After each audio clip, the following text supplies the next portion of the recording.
voulais souhaiter la bienvenue à toutes et à tous. Si vous êtes au milieu de nous pour la première fois, eh bien soyez le bienvenu.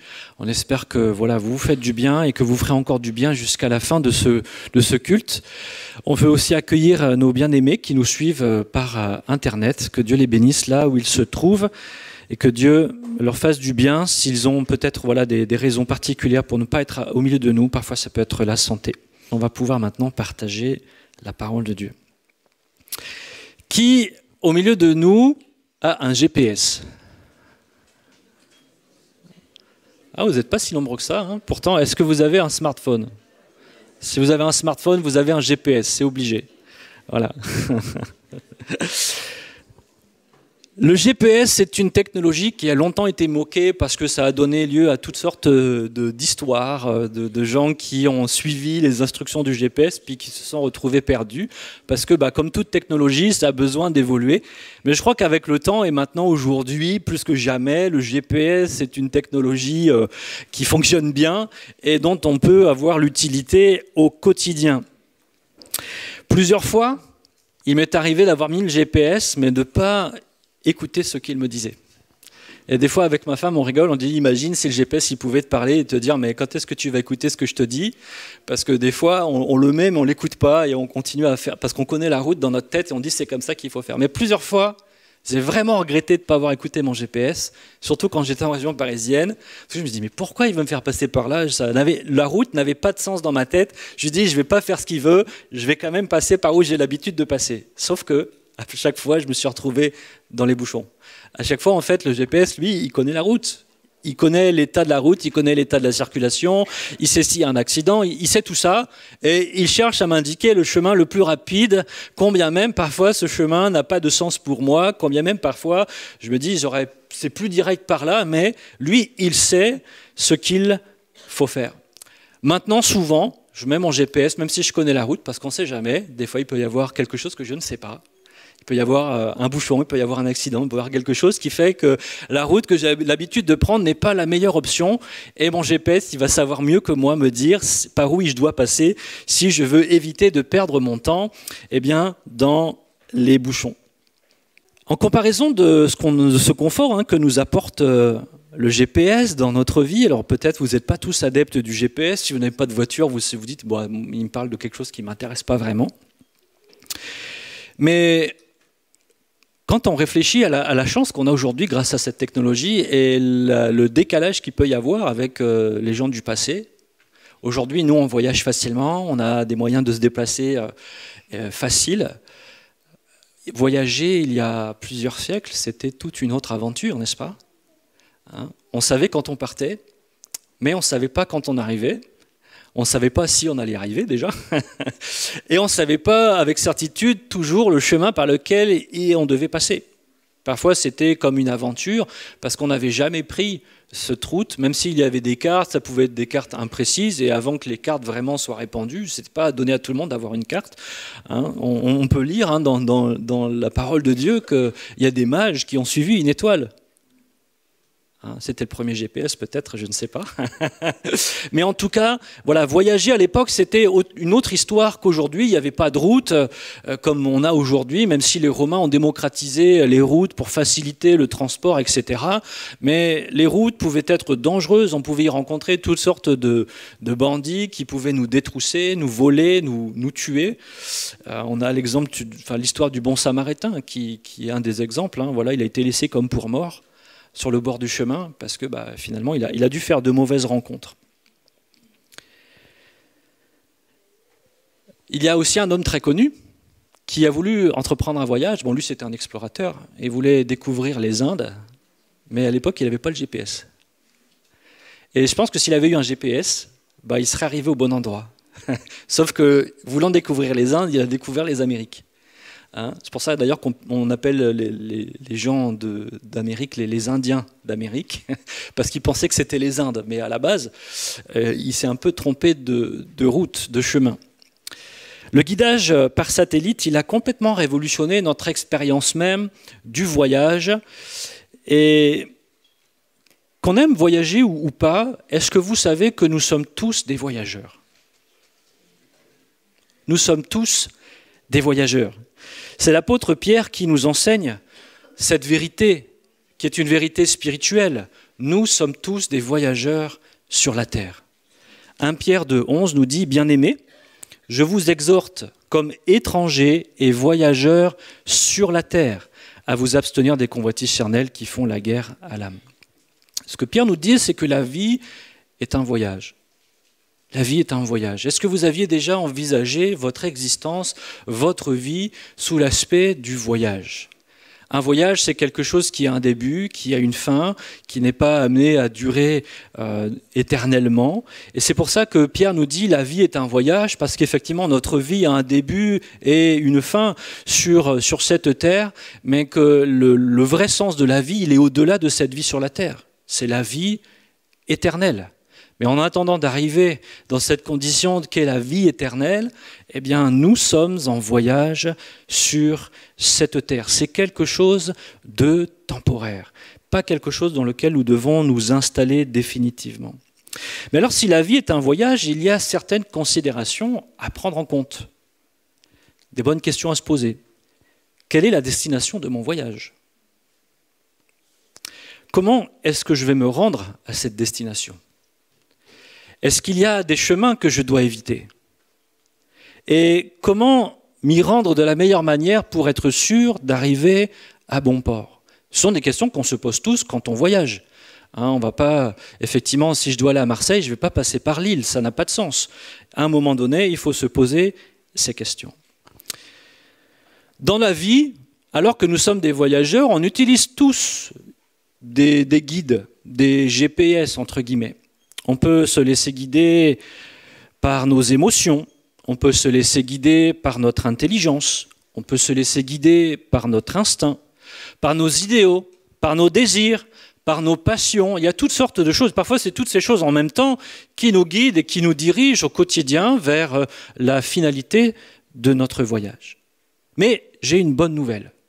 Si effectivement les hommes ont su inventer une belle technologie comme le guidage par satellite, eh bien, nous avons, pour notre vie, un GPS sans faille. Il n'a pas été fabriqué ni inventé par les hommes. Ça veut dire qu'il n'est pas faillible. Au contraire, il est infaillible et il connaît la meilleure manière de nous amener à bon port. Il sait quel chemin emprunter de la meilleure manière possible pour nous, selon où nous nous trouvons actuellement dans notre vie, pour être sûr d'arriver à bon port. Mais il nous faut nous engager à suivre ces instructions. Les hommes ont inventé donc le guidage par satellite, mais Dieu, lui, nous propose le guidage par le Seigneur. Amen. Le guidage par le Seigneur ou par le Saint-Esprit, ça marche aussi, c'est comme vous voulez. Dieu est un guide. Dieu est un guide par nature. Eh bien, Dieu est la meilleure personne qui soit pour nous guider dans la vie. Pourquoi ? Parce qu'il en est l'auteur. Il est celui qui a créé la vie. Il est celui qui a pensé et a créé tout ce que nous connaissons. Il est l'auteur de la vie. Rien ne lui échappe. Il sait tout, il connaît tout. Il a tout entre ses mains. Il est dans la maîtrise absolue de cette chose qu'il a créée que nous appelons la vie. Et même si l'homme s'est détourné, s'est rébellé contre Dieu, cela n'enlève en rien au fait que Dieu demeure toujours le créateur de la vie et de notre monde. Et en tant que créateur, il a fixé un dessein, un objectif, un plan à la création, une intention derrière ce qu'il a créé. Parce que Dieu ne fait pas les choses comme ça par hasard. Il ne s'est pas dit, tiens, si je faisais ça, regardons comment ça va se passer. Et puis peut-être je vais être surpris. Non, Dieu n'est surpris par rien. Il a créé les choses avec un objectif, avec un projet, avec des plans. Et quelle que soit la position, la posture que nous prenons vis-à-vis de lui. Le psaume 33, verset 11 nous dit « Les desseins de l'Éternel subsistent à toujours, et les projets de son cœur de génération en génération. » Dieu a des plans, Dieu a des projets. Et Dieu est le guide ultime pour notre vie parce que c'est lui qui l'a créé et il l'a créé avec un désir, avec une intention, avec des plans pour que cette vie, elle ait du sens. Ésaïe 14, verset 24 nous dit également « L'Éternel des armées l'a juré en disant « Oui, ce que j'ai décidé arrivera, ce que j'ai résolu s'accomplira. Dieu a donné une intention, un sens à la vie, à notre vie, à ta vie. Est-ce que vous aviez déjà pensé et réfléchi à cette question? La question du sens de la vie, c'est une question qui traverse les âges et les siècles. Constamment, les hommes ont cherché à donner un sens à la vie, une explication à la raison pour laquelle nous sommes là, ici, sur la terre.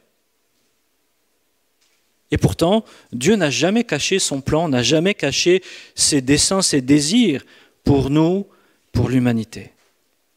En comprenant que Dieu est celui qui est l'auteur de la vie et qu'il a mis une intention, un plan, une direction pour la vie qu'il a placée ici sur cette terre, eh bien, ça nous évite justement de passer à côté. Parce que si je comprends que Dieu a fixé les choses par avance, qu'il a fixé eh bien, une direction, quand je comprends cette vérité, alors ma vie, réussir ma vie, ce n'est pas accomplir ce qui me semble être le meilleur, le plus juste, ce qui va m'apporter le plus de satisfaction, le plus d'épanouissement, mais c'est comprendre que si Dieu est véritablement l'auteur de la vie, le guide ultime dans la vie, celui qui a fixé un plan pour eh bien, cette vie que nous connaissons, réussir ma vie signifie entrer et accomplir le plan de Dieu, entrer dans le plan de Dieu et accomplir la volonté de Dieu pour ma vie. Lorsque je rejette Dieu, que je rejette l'idée qu'il soit le créateur ou qu'il ait même son mot à dire sur ma vie, eh bien, Dieu, dans ma pensée, devient une entrave à ma liberté, une entrave à ce que moi j'ai envie de faire avec ma vie. Et c'est tout l'enjeu de ce qui s'est déroulé dans le jardin d'Éden, lorsque Satan vient voir Ève et lui dit « Dieu a-t-il réellement dit ?» Au travers de ces questions et des paroles qu'il vient semer dans le cœur d'Ève, finalement, Satan, qu'est-ce qu'il est en train de faire? Il est en train de remettre en question le plan et le dessein de Dieu pour l'humanité. Est-ce que vraiment c'est ce que Dieu veut pour toi? Est-ce que vraiment c'est la meilleure option? Est-ce que tu es sûr que c'est ça que Dieu a dit? Parce que le plan initial de Dieu, c'est quoi? Il nous a créés pour une raison, pour que nous demeurions éternellement dans sa présence et que nous le célébrions, que nous célébrions la gloire de sa grâce, de son amour, de sa fidélité, de sa personne. C'est ça le dessein de Dieu pour nous les hommes, que nous demeurions éternellement avec lui. Et lorsqu'on lit la parole de Dieu du début jusqu'à la fin, on voit que Dieu poursuit ce dessein inlassablement, combien même l'homme n'écoute aucunement les instructions de Dieu et va suivre son propre chemin, voulant être lui-même Dieu, décider pour lui-même ce qui est bien, ce qui est mal, décider pour lui-même quel chemin suivre, décider pour lui-même en disant « je veux être mon propre guide, je veux décider par moi-même quel est le meilleur chemin, quel est le meilleur sens à ma vie, je n'ai pas besoin de Dieu, je veux être Dieu moi-même ». Et c'est cette option-là que Satan est venu offrir à l'humanité et que l'humanité a saisie par sa désobéissance. Et pourtant, lorsqu'il va désobéir à Dieu, se détourner du dessein de Dieu, vous savez comme moi que l'homme a perdu le sens des choses. Il a perdu le sens même de son existence. Il était perdu, loin de son Créateur. Mais Dieu n'a jamais renoncé. Avant même que tout ça existe et ne soit, Dieu avait déjà prévu d'envoyer Jésus-Christ pour nous ramener dans le plan, dans le dessein, dans la trajectoire que Dieu avait voulu pour l'ensemble de l'humanité. Et comment se termine l'histoire? Nous, on a la chance. Dieu nous a donné la révélation de sa parole. Et à la fin de l'histoire, qu'est-ce qui se passe? Le dessein de Dieu, le plan de Dieu s'est accompli, n'est-ce pas? Par Christ, l'humanité a retrouvé la présence éternelle de son Créateur et pourra se réjouir éternellement avec lui, le louant et l'adorant avec le reste de la création. Amen. Mais c'est notre orgueil qui nous empêche de voir Dieu comme le Créateur, le guide dans notre vie. Mais Dieu, lui, ne nous a jamais rien caché de cela. Et même quand il s'est révélé à l'homme déchu, il lui a toujours indiqué quel était le bon chemin, la bonne direction, parce que Dieu est un guide pour l'homme. Deutéronome 30, 19, Dieu dit à son peuple, j'en prends Aujourd'hui, à témoin contre vous le ciel et la terre, j'ai mis devant toi la vie et la mort, la bénédiction et la malédiction. Choisis la vie afin que tu vives, toi et ta postérité. Choisis la vie. Dieu ne nous a jamais nié la capacité de choisir. Amen. De la même manière que quand notre GPS nous indique la route à suivre, on a le choix de faire ce qu'il nous dit ou pas. Et c'est un bon principe, la liberté, parce que sinon, ça veut dire qu'on n'aurait pas choisi et que nous ne serions pas véritablement dans une relation d'amour avec Dieu. Mais lorsque je réalise que Dieu a un plan pour la vie, qu'il est celui qui a fixé ce plan et qu'il est pour moi, du coup, le meilleur guide qui soit, alors je peux comprendre que Dieu est finalement, les plans et les projets de Dieu sont les meilleures choses qui puissent m'arriver dans la vie. J'ai constamment ce choix devant moi de dire je peux faire ce qui me plaît, je peux faire ce que moi je considère bon, je peux faire ce que moi je considère juste, je peux faire ce que moi j'ai envie, ou je peux écouter le guide qui a donné un sens à la vie et qui, je l'écoute ou que je l'écoute pas, accomplira malgré tout son dessein. Et c'est ce qu'il dit dans cette parole. J'ai mis devant toi la mort ou la vie. Je t'en prie, choisis la vie. Parce que ce soit avec toi ou sans toi, cette vie, elle aura lieu, la vie éternelle dans ma présence. Mais si tu n'écoutes pas mes instructions, si tu n'écoutes pas ma voix, si tu n'écoutes pas les directions que j'ai pour ta vie, ta direction à toi, c'est la mort éternelle. Et parce que je t'aime, c'est pas ce que je veux pour toi. Dieu, notre Créateur, n'a pas des plans de malheur pour nos vies. On cite souvent ce verset, Jérémie 29, 11, « Car je connais les projets que j'ai formés sur vous, dit l'Éternel, projets de paix et non de malheur, afin de vous donner un avenir et une espérance. » Mais on sait bien que lorsque ces mots sont donnés, dans quelle attitude de cœur était le peuple? Ils étaient plutôt dans une attitude de rébellion, de dire « Mais Dieu, on n'en a rien à faire, nous. On veut faire ce qui nous plaît. On veut choisir nos propres dieux. On veut choisir qui est-ce qu'on adore. On veut choisir notre identité. On veut tout choisir. Et Dieu, on ne veut pas t'écouter. » Et Jérémie a passé toute sa vie, tout son ministère à parler à des gens qui ne voulaient pas l'écouter. Mais pourtant, Dieu, inlassablement, ne s'est jamais lassé de dire quelle était la bonne direction et de rappeler à son peuple, avec, je crois, un cœur plein d'amour et de compassion, de dire « Mais moi, je n'ai pas des plans de malheur contre vous. J'ai des plans de paix, des projets de paix pour vous. » Si vous écoutez ma voix, si vous suivez mes instructions, alors c'est ça qui va vous arriver, la paix et la réconciliation avec moi. Dieu veut nous guider, il veut nous conduire, parce qu'il n'a jamais cessé même de se révéler tout au long de l'histoire de l'humanité comme étant un guide, et David avait compris ça. Dernièrement, on a étudié le psaume 23.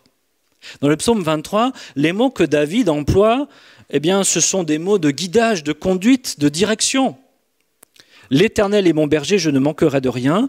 Il me fait reposer dans de verts pâturages. Il me dirige. Il me dirige près des eaux paisibles. Il restaure mon âme. Il me conduit dans les sentiers de la justice à cause de son nom. Il me dirige, il me conduit. Si ça, ce n'est pas un GPS, je ne sais pas ce que c'est. Dieu veut être notre guide dans la vie. Et nous, des fois, on est face à tous nos problèmes, à tous nos soucis, à tout ce qui se passe, et on est un peu perdu dans la confusion. Mais j'aimerais te dire, tu n'es pas obligé de demeurer dans la confusion parce que Dieu veut être ton guide et il veut mettre devant toi le chemin qui mène à la vie éternelle. Il veut t'amener à entrer dans ces projets qui sont les meilleurs pour ta vie parce que ce sont des projets de paix, des projets de succès, des projets de victoire, des projets de vie. Et combien même ces projets t'amènent dans une direction que toi tu n'as pas choisie, que tu n'as pas pensé, que tu penses même que ce n'est pas la bonne direction. Dieu, lui, sait ce qu'il fait avec ta vie. Et il t'appelle à lui faire confiance. Dieu veut tellement être notre guide qu'il nous a envoyé un guide sur la terre, son fils Jésus. C'est écrit là, qu'est-ce qu'il dit? Je suis le chemin, la vérité et la vie. Nul ne vient au Père que par moi. Le chemin. Jésus est venu tracer, ouvrir une voie pour nous amener dans le plan de Dieu, pour nous permettre de goûter à l'éternité à laquelle Dieu nous appelle, une éternité dans la vie et non pas une éternité dans la mort. Parce que nous ne sommes que des voyageurs sur la terre et Jésus est venu pour nous montrer le bon chemin à suivre, le bon itinéraire pour s'assurer de la réussite de notre voyage. La réussite de notre voyage. Oui, nous avons besoin d'être guidés parce qu'en vérité, nous ignorons tous le chemin. Nous sommes naturellement loin de Dieu, perdus. Nous ignorons sa volonté, ses plans, et nous passons à côté de notre vie, ignorant ce que Dieu a prévu pour nous. J'aimerais qu'on regarde une courte vidéo, si c'est possible de l'afficher maintenant.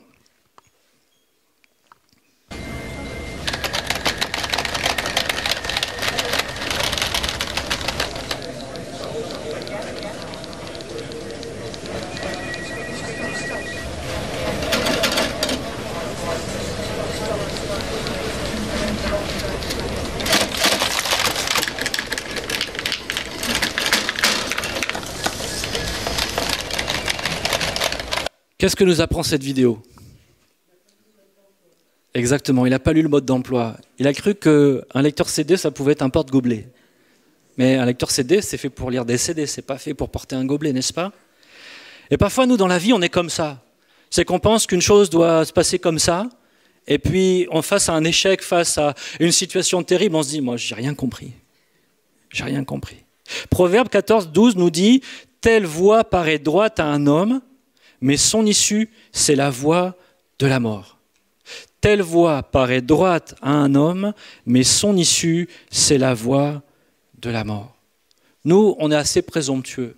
On pense souvent savoir ce qu'il faut faire. On pense souvent savoir comment conduire notre vie, quelle est la meilleure décision, quelle est la meilleure orientation. Mais la vérité, c'est que combien même ce chemin peut nous paraître être le meilleur à nos yeux, si ce n'est pas la volonté de Dieu, on est à côté. On est à côté. Nous avons besoin que Dieu conduise nos pas et nous révèle sa volonté parce que sa volonté est parfaite. Sa volonté, c'est le meilleur plan, la meilleure manière de vivre notre vie. Jérémie avait compris cela. Il dit dans Jérémie 10, 23, « Je le sais, ô Éternel, la voie de l'homme n'est pas en son pouvoir. Ce n'est pas à l'homme, quand il marche, à diriger ses pas. » C'est fort ce qu'il dit. Ce n'est pas à l'homme, quand il marche, à diriger ses pas. Est-ce que vous aviez déjà réalisé cette vérité, que notre vie, elle ne nous appartient pas vraiment, elle nous a été prêtée par Dieu, et que Dieu a un plan pour chacune de nos vies. Il a prévu des projets de paix, non des projets de malheur, des œuvres bonnes pour que nous les accomplissions. Mais nous, on peut passer toute notre existence à essayer de réussir dans la vie. Mais c'est différent de réussir dans la vie que de réussir sa vie. Parce que nous, nos critères humains, c'est quoi la réussite? En fonction des époques, ça a plus ou moins évolué, mais c'est toujours plus ou moins resté les mêmes choses. L'argent, le pouvoir, l'influence. Et lorsqu'on se dit, j'ai toutes ces choses, la sécurité, alors j'ai réussi ma vie. J'ai de l'argent, je peux faire ce que j'ai envie, j'ai réussi ma vie. Jésus enseignera une histoire à ce sujet. Un homme riche, vous connaissez l'histoire, un homme riche qui s'est dit « Ah, je vais faire encore de grandes récoltes là, Dieu m'a béni probablement, alors il faut que je me construise de grands greniers, et puis après quoi, je vais prendre ma retraite, je vais pouvoir me reposer et jouir de toutes les richesses que j'ai. » Que dit cette parabole? Insensé, aujourd'hui même, ton âme te sera redemandée. À quoi sert-il à l'homme de gagner toutes les richesses du monde s'il perd son âme? Le plus important dans la vie, ce n'est pas toujours ce que nous croyons. Et Dieu ne veut pas forcément que nous réussissions dans la vie selon les critères du monde, mais que nous réussissions notre vie. Que notre vie ait un sens, un impact véritable selon le cœur de Dieu. Parce que Dieu pense au-delà de nos pensées. Vous savez, le GPS, il y a la carte que nous envoie, et puis il y a le satellite qui est là-haut et qui voit clairement où est-ce qu'on est positionné. Il a une vue d'ensemble, le satellite. Nous, notre satellite, à nous, c'est Dieu. Il sait tout, il a la vue d'ensemble, il sait exactement où on se trouve dans la vie, quel est le meilleur chemin pour aboutir à l'objectif que Dieu a fixé sur chacune de nos vies. Et nous ne sommes pas tous appelés à vivre la même vie, à être des copies les uns des autres. Dieu nous a donné à chacun une vie différente, une personnalité, des choses à vivre que d'autres ne vivront jamais. Et merci Seigneur pour l'aventure de la vie. Mais malgré les particularités de notre vie, Dieu a un plan particulier pour chacune de nos vies. Et il veut nous conduire. Et ce n'est pas à nous, lorsque nous marchons, à diriger nos pas, mais à laisser à Dieu la place de maître et de guide, de dire « Seigneur, tu sais mieux que moi comment diriger mes pas. » Et le premier plan pour Dieu dans notre vie, c'est que nous soyons sauvés, que nous l'ayons rencontré, que nous ayons fait la paix avec lui. C'est ça son premier but. Et après, une fois qu'il nous a et on a été réconciliés avec lui par l'œuvre de Christ, alors Dieu veut nous communiquer ces œuvres bonnes qu'il a préparées d'avance pour nous afin que nous les pratiquions et qu'au travers de ces œuvres que nous pratiquions, le nom de Dieu soit glorifié en toutes choses. Amen. Mais avons-nous pris le temps, la peine de dire « Seigneur, quelle est ta volonté pour ma vie ?» Seigneur, ma vie ne m'appartient plus, elle t'appartient. Je te l'ai rendue, je te l'ai donnée lorsque je t'ai donné mon cœur. Je t'ai donné autorité et pouvoir sur ma vie. C'est ça, faire de Dieu notre Seigneur. De dire, ma vie ne m'appartient plus. Je te la rends. J'ai cru qu'elle était à moi, Seigneur, mais tu m'as ouvert les yeux et je comprends maintenant que c'est la tienne. Et que toi, tu as dessiné un plan, un projet pour ma vie. Alors, Seigneur, conduis-moi. Jésus nous a montré cet exemple. Il s'est incarné, il a vécu la vie de l'homme parfait. La vie que Dieu attend pour chacun, chacune d'entre nous. Une vie dans laquelle Dieu pourra dire « Voici ma fille, mon fils bien-aimé en qui j'ai mis toute ma joie, toute mon affection, parce qu'il fait exactement ce que j'ai prévu pour sa vie. » Jésus nous montre le bon chemin pour vivre cette vie-là, la vie que Dieu a prévue pour nous, celle de l'humain qui est en accord avec Dieu, en communion avec Dieu et qui accomplit le dessein de Dieu pour sa vie. Jésus le dit, « Je suis descendu du ciel pour faire non ma volonté, mais la volonté de celui qui m'a envoyé. » Et ce que Jésus a dit, c'est valable pour vous et moi. Dieu nous a placés sur la terre pour que nous accomplissions sa volonté. Avons-nous pris le temps, la peine de dire « Seigneur, quelle est ta volonté pour ma vie? Comment est-ce que tu veux que je conduise mes pas? Tu vois, j'ai telle décision à prendre. Qu'est-ce que tu veux, Seigneur ?» Ça, c'est faire de Dieu notre véritable Seigneur. Lui redonner l'autorité sur notre existence. Peut-être, comme moi, des fois on n'écoute pas le GPS et puis on se rend compte qu'on s'est perdu. Aujourd'hui, peut-être tu réalises qu'effectivement Dieu a un plan pour toi, mais tu te dis, mais moi je suis à côté de la plaque aujourd'hui. Peut-être tu as fait fausse route. Peut-être même tu sais que tu n'es pas sur le bon chemin. Parce que tu as fait un compromis, parce que tu as désobéi, parce que tu sais que ta situation de vie ne correspond pas à ce que Dieu demande dans sa parole. J'aimerais juste te dire ceci, c'est que le Seigneur veut te faire grâce. Si tu reviens de tes mauvaises voies, si tu confesses ton péché, si tu mets de l'ordre dans ta vie, que tu conformes ta vie à la volonté de Dieu avec son aide, alors tu peux retrouver le bon chemin. Mais si tu persistes dans ta désobéissance, dans ton péché, dans ton compromis, eh bien tu sais où ce chemin te mène. Jésus nous l'a dit, Dieu nous l'a dit, il a mis devant nous le chemin de la vie ou de la mort. Et il nous appelle à choisir la vie. Il y a beaucoup de bénédictions à suivre la direction du Seigneur. La première chose, c'est que lorsque j'écoute les instructions de Dieu pour ma vie, eh bien, il m'assure la victoire dans les combats. Parce que lui, il sait mieux que quiconque comment faire, quelle stratégie adopter, de quelle manière l'ennemi qui se présente devant nous doit être vaincu. Il y a tellement d'exemples dans les Écritures, mais je voudrais juste citer celle-là dans 2 Samuel 5, 22. Les Philistins montèrent de nouveau et se déployèrent dans la vallée de Réphaïm. David consulta l'Éternel, et l'Éternel dit « Tu ne monteras pas, tourne-les par derrière, et tu arriveras sur eux vis-à-vis des mûriers. Quand tu entendras un bruit de pas dans la cime des mûriers, alors hâte-toi, car c'est l'Éternel qui marche devant toi pour battre l'armée des Philistins. » David fit ce que l'Éternel lui avait ordonné, et il battit les Philistins depuis Géba jusqu'à Gézer. David va demander à Dieu, qu'est-ce que je dois faire? Regarde, il y a ses ennemis qui se dressent contre moi. Dieu va lui répondre. Est-ce qu'il dira merci, puis il va faire à sa sauce? Est-ce que c'est ce qu'il fait? Non. Il dit merci, et puis il met en œuvre, il écoute la parole de l'Éternel, il la met en pratique, et alors la victoire est là. Le Seigneur ne nous a jamais promis une vie sans lutte, sans combat, sans difficulté dans cette vie, mais il nous promet, si nous sommes à son écoute, si nous nous laissons guider par lui, d'avoir la victoire sur nos ennemis. D'être victorieux, non pas selon nos critères, notre sagesse, notre manière de penser, mais à sa manière à lui. Moi, j'ai toujours été touché de voir que lorsqu'il y a la conquête du pays promis, à chaque ville, Dieu va donner une stratégie différente à Josué de la manière dont ils doivent s'y prendre pour saisir la ville.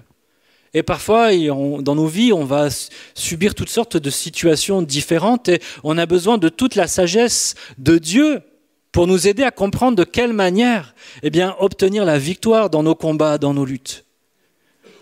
Mais parfois, on y va tête baissée en se disant « c'est bon, on va y arriver, Dieu est avec nous ». Mais on a besoin d'être à l'écoute de ce que Dieu veut. Laisser Dieu être notre guide, ça nous amène aussi la protection et la sécurité. Pourquoi? Parce que Dieu est celui qui nous protège et qui nous garde.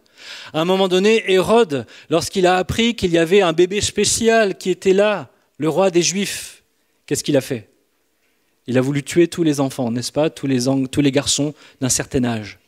Et qu'est-ce qui s'est passé? Dieu a averti Joseph de partir de là et d'aller en Égypte pour un temps. Dieu est celui qui nous protège. Dans la mesure où on écoute sa voix, on se laisse guider par lui, il nous préserve parfois de dangers qui sont là devant nous et qu'on ignore. Mais Dieu sait pourquoi il fait telle et telle chose. Dieu veut nous protéger, veut nous garder dans sa sécurité. Et parfois, Dieu nous empêche d'aller dans telle et telle direction. On se dit, Seigneur, c'est pas juste. Je suis sûr que c'était ça que tu voulais. Et puis on persiste, on insiste, parce que finalement, on veut à tout prix faire ce que nous, on a envie de faire. Mais lorsque Dieu, parfois, nous met un stop, nous dit non, c'est pas par là, c'est par là. Et combien même ça nous semble ne pas avoir de sens, Dieu sait. Même si nous, on ignore de quoi il nous a protégés. Dieu nous garde, Dieu nous protège. Toute chose concourt au bien de ceux qui aiment Dieu, de ceux qui sont appelés selon son dessein, sa volonté, ses plans, ses désirs, ses projets. C'est ça que ça veut dire. Lorsque je me laisse conduire par Dieu, ça renouvelle aussi en moi une foi, une louange, une adoration nouvelle, parce que je vois comment Dieu agit dans ma vie, combien il m'a préservé, il m'a rendu victorieux, et ça me nourrit dans mon être, dans ma spiritualité, dans ma relation avec Dieu, parce que quand je vois Dieu agir dans ma vie, ça nourrit ma foi, n'est-ce pas? Quand je vois Dieu me rendre victorieux, j'ai qu'une envie, c'est de dire gloire à toi, mon roi. Combien de psaumes, combien de versets dans les Écritures sont le résultat d'hommes et d'hommes qui finalement se sont laissés conduire par Dieu, ils ont vu la main de Dieu sur leur vie. Jérémie, alors qu'il vivait un contexte bien compliqué, parce qu'il voulait constamment se laisser conduire par Dieu, qu'est-ce qu'il dit dans Lamentation 3.22 ? Les bontés de l'Éternel ne sont pas épuisées, ses compassions ne sont pas à leur terme, elles se renouvellent chaque matin, oh que ta fidélité est grande. Oui, parce que c'est vrai, Jérémie, il avait un contexte difficile, personne ne l'écoutait, tout le monde s'opposait à lui, il était vraiment la bête noire de son peuple. Et combien même, parfois, il pouvait être découragé au point de vouloir se taire. Il ne pouvait pas se taire. Et il passait dans son cœur, dans son âme, cette vérité profonde que les bontés de Dieu ne sont pas épuisées. Lorsqu'on laisse Dieu être notre guide, cela nous procure une grande paix, une grande assurance. Parce que plus j'écoute Dieu, plus je me tiens à ses côtés, plus je suis ses instructions, alors je demeure dans la paix, combien même la tempête est là, parce que je sais qu'il est avec moi. Je suis avec lui. Je fais exactement ce qu'il attend de moi. Je sais que vous avez tous des témoignages de ça. Vous êtes sûrs de faire ce que Dieu vous a demandé de faire. Et peut-être la tempête est en train de se lever, mais dans votre cœur, vous avez la paix parce que vous dites, Seigneur, peu importe ce qui va arriver, je sais pourquoi je suis là, je sais que je fais ce que tu attends de moi.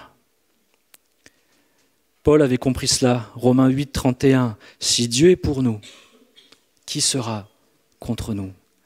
si je fais ce que Dieu me demande, si je suis avec lui et lui avec moi, qu'est-ce que j'ai à craindre?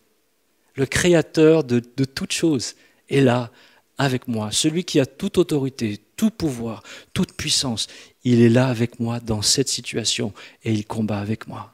Amen. Écoutez, Dieu, le laisser être notre guide, ça nous apprend aussi à être obéissants.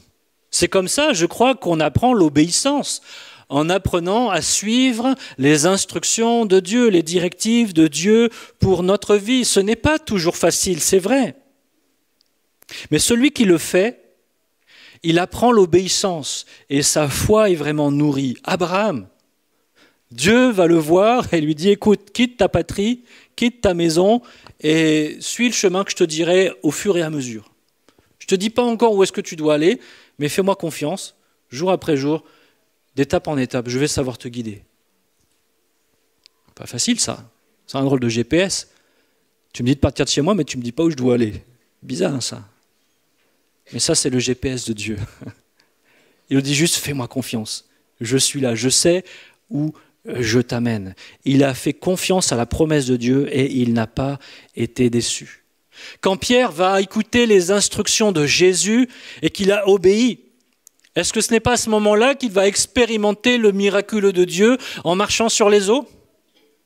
Lorsque nous faisons ce que Dieu nous demande, combien même ça demande de la foi, ça demande de l'humilité de s'abandonner, de dire « Seigneur, je ne maîtrise plus rien, mais je veux te faire confiance », alors Dieu met en nous de pouvoir expérimenter des choses nouvelles et de voir combien l'obéissance, c'est excellent. L'obéissance, c'est quelque chose de bon. L'obéissance, ça produit des fruits excellents dans notre vie. Je dirais enfin que permettre à Dieu d'être notre guide, ça nous permet à la fois de transmettre la vie et le flambeau. C'est parce que Jésus a écouté les instructions de son Père que 12 hommes ont pu accomplir des choses incroyables par la suite. C'est parce que Ananias a écouté le Seigneur que Paul a pu devenir un apôtre au service du Seigneur. C'est parce que Philippe a écouté le Seigneur que l'eunuque a pu saisir l'amour de Dieu pour sa vie et probablement devenir un témoin en Éthiopie, d'où il venait. C'est parce que Élie a écouté le Seigneur qu'un nouveau prophète du nom d'Élisée a pu se lever pour bénir le peuple d'Israël pour la génération à venir. Nous ne mesurons pas combien notre obéissance à la direction du Seigneur pour notre vie devient une source de vie pour nous-mêmes, mais nous permet de passer le flambeau à la génération qui vient. Amen.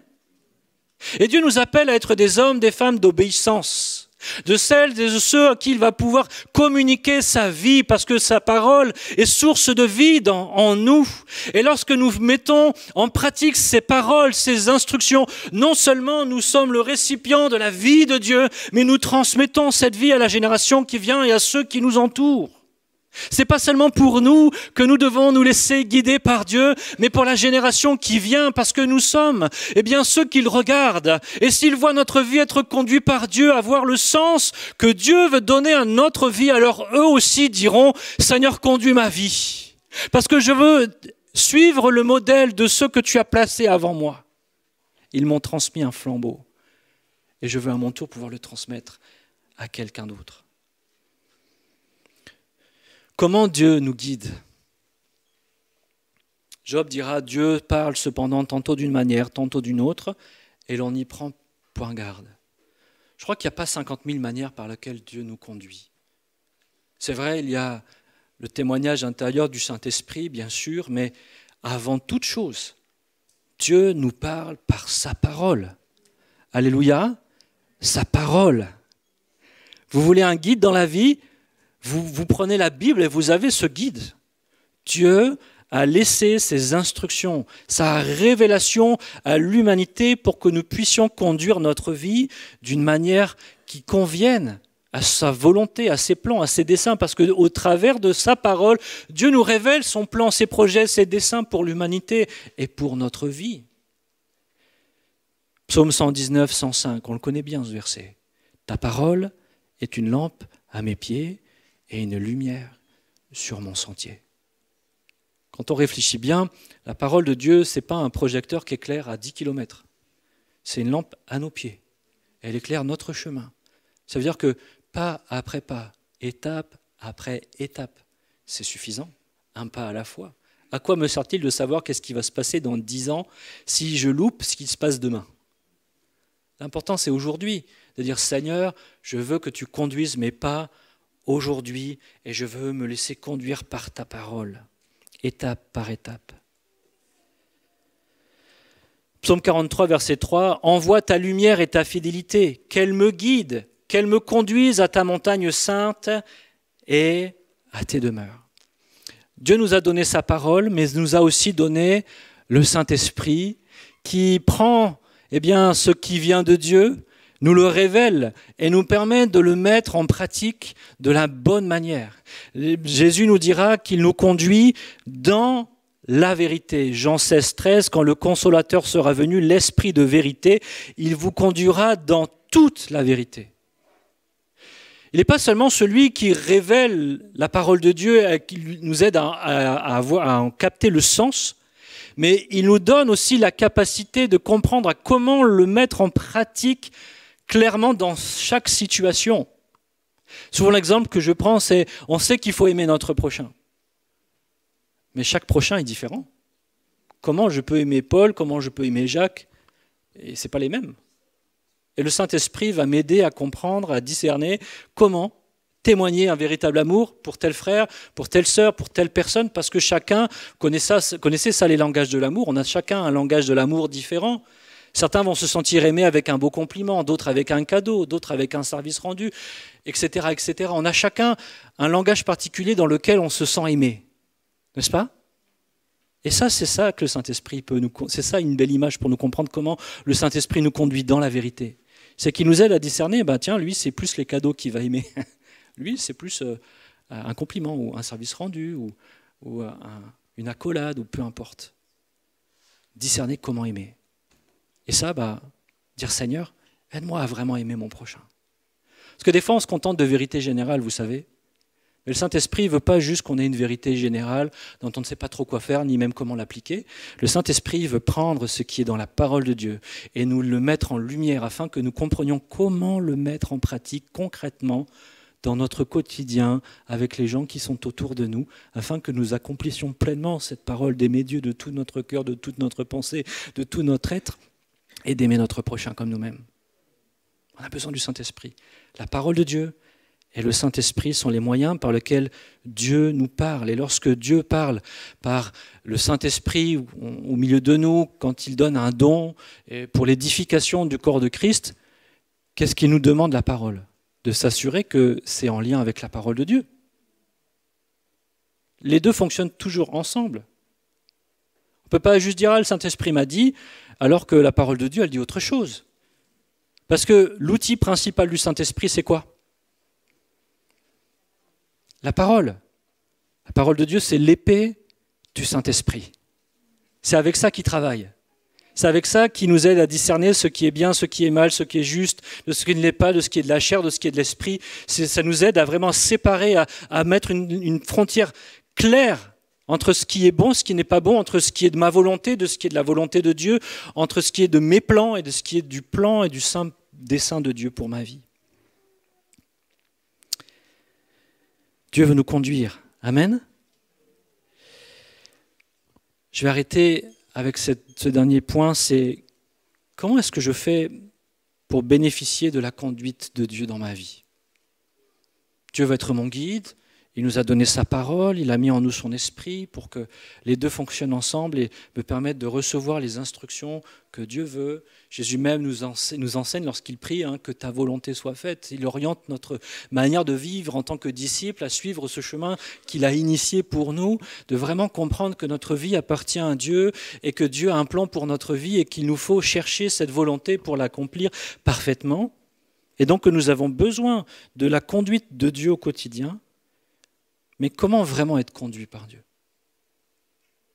Parce que Dieu peut me donner toutes les plus grandes instructions, toutes les plus belles révélations par son Saint-Esprit. S'il me manque cette chose, ça ne reste qu'une instruction dont je ne vais rien faire. Quelle est la disposition de mon cœur dont j'ai besoin pour que véritablement les instructions de Dieu, elles produisent leurs effets? De l'humilité, et de l'obéissance. De l'humilité et de l'obéissance. Souvent, ce qui fait qu'on n'écoute pas Dieu, c'est qu'on pense mieux savoir. C'est notre orgueil.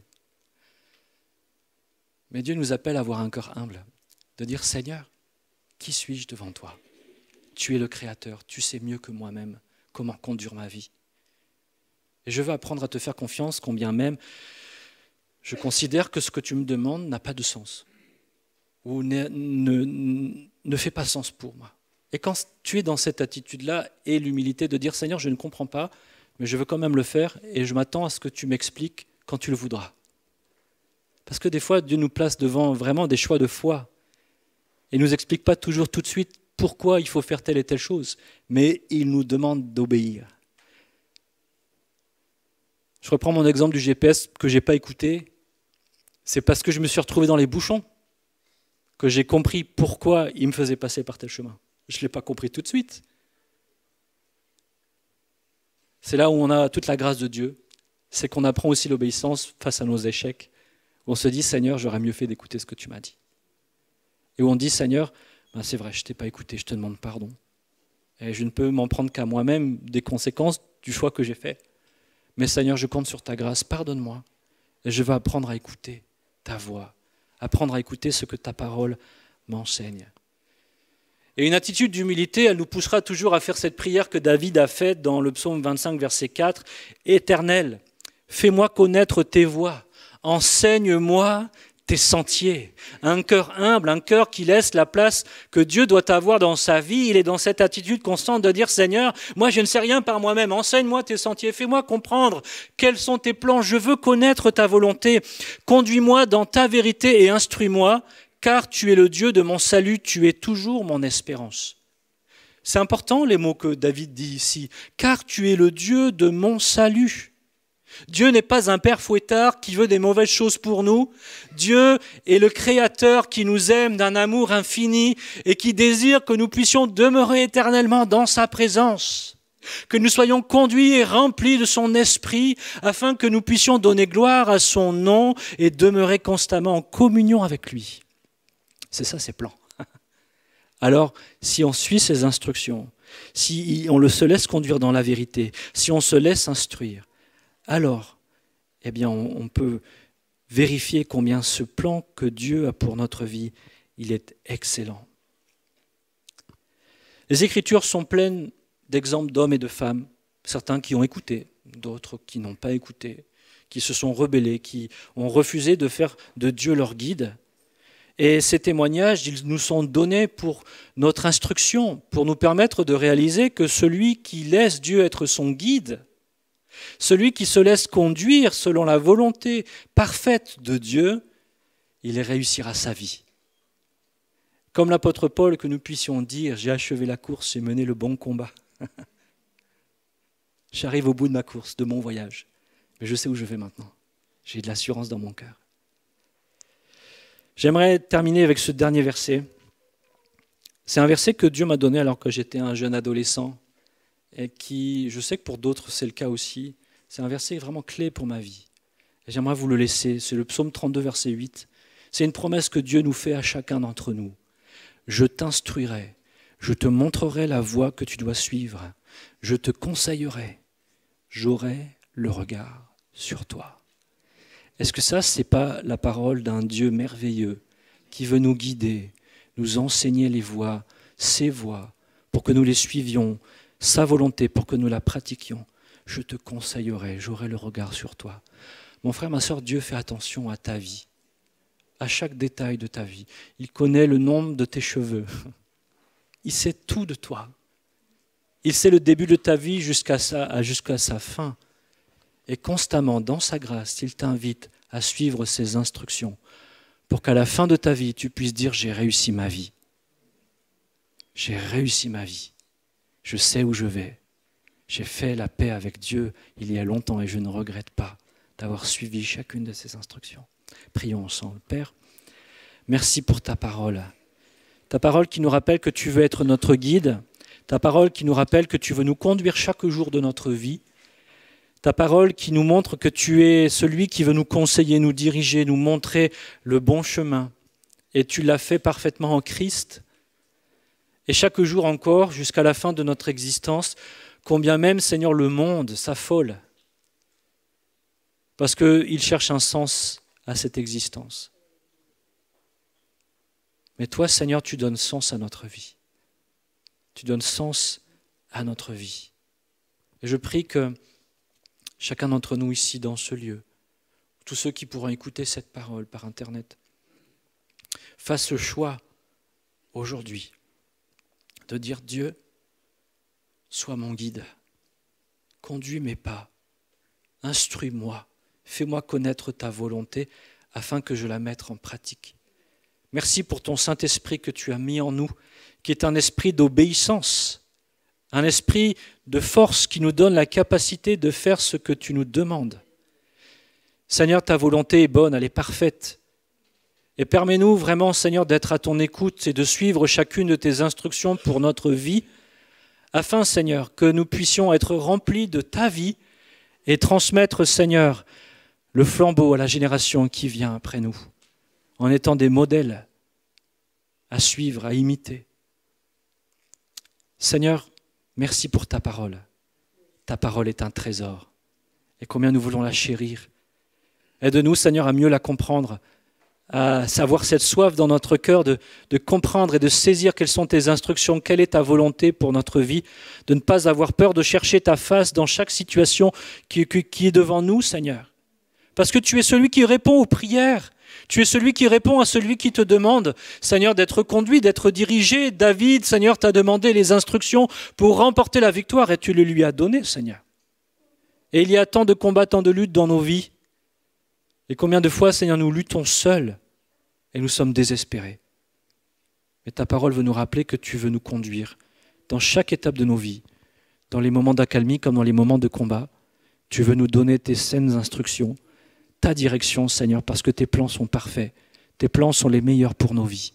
Et donne-nous vraiment de nous y conformer pleinement. Je prie, Seigneur, pour celui ou celle qui peut-être a fait fausse route, s'est détourné de ta volonté, Seigneur. Ou celui qui n'a pas encore fait la paix avec toi aujourd'hui. Que cette parole, Seigneur, vraiment soit fondée dans son cœur et que l'Esprit utilise cette parole, Seigneur, pour travailler au plus profond des cœurs et ramener chacun sur le droit chemin. Ton chemin, ta volonté, ton plan. Père, merci parce que tu nous aimes et que dans ta grâce, tu nous préviens, Seigneur. Tu veux nous amener à ce que nous puissions choisir délibérément le chemin de la vie, parce que tu ne nous forceras pas à y marcher. Mais tu veux que nous le fassions, Seigneur, de tout notre cœur. Nous voulons marcher sur ton chemin, parce que nous considérons, nous avons compris, par ta grâce, que c'est le chemin de la vie éternelle, le chemin de la communion avec toi. Il n'y a rien de meilleur que cette communion avec toi, Père. À toi soit toute la gloire. Amen. Amen. Voilà, nous avons terminé notre temps de partage.